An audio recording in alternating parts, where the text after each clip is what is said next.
ভালে আছে সব ঠিকঠাক চলি আছে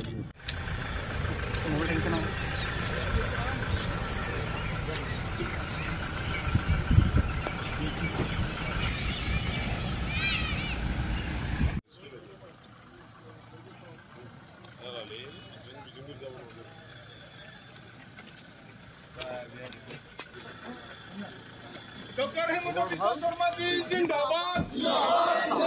डॉक्टर हेमंत बिश्व शर्मा जी जिंदाबाद डॉक्टर हेमंत बिश्व शर्मा जी जिंदाबाद डॉक्टर हेमंत बिश्व शर्मा जी जिंदाबाद भारत माता की नरेंद्र मोदी डॉक्टर हेमंत बिश्व शर्मा मीडिया बंधुসকলক আমি অনুৰোধ জনাইছো সভাখনত আমাৰ বিজেপিৰ কাৰ্যকৰ্তা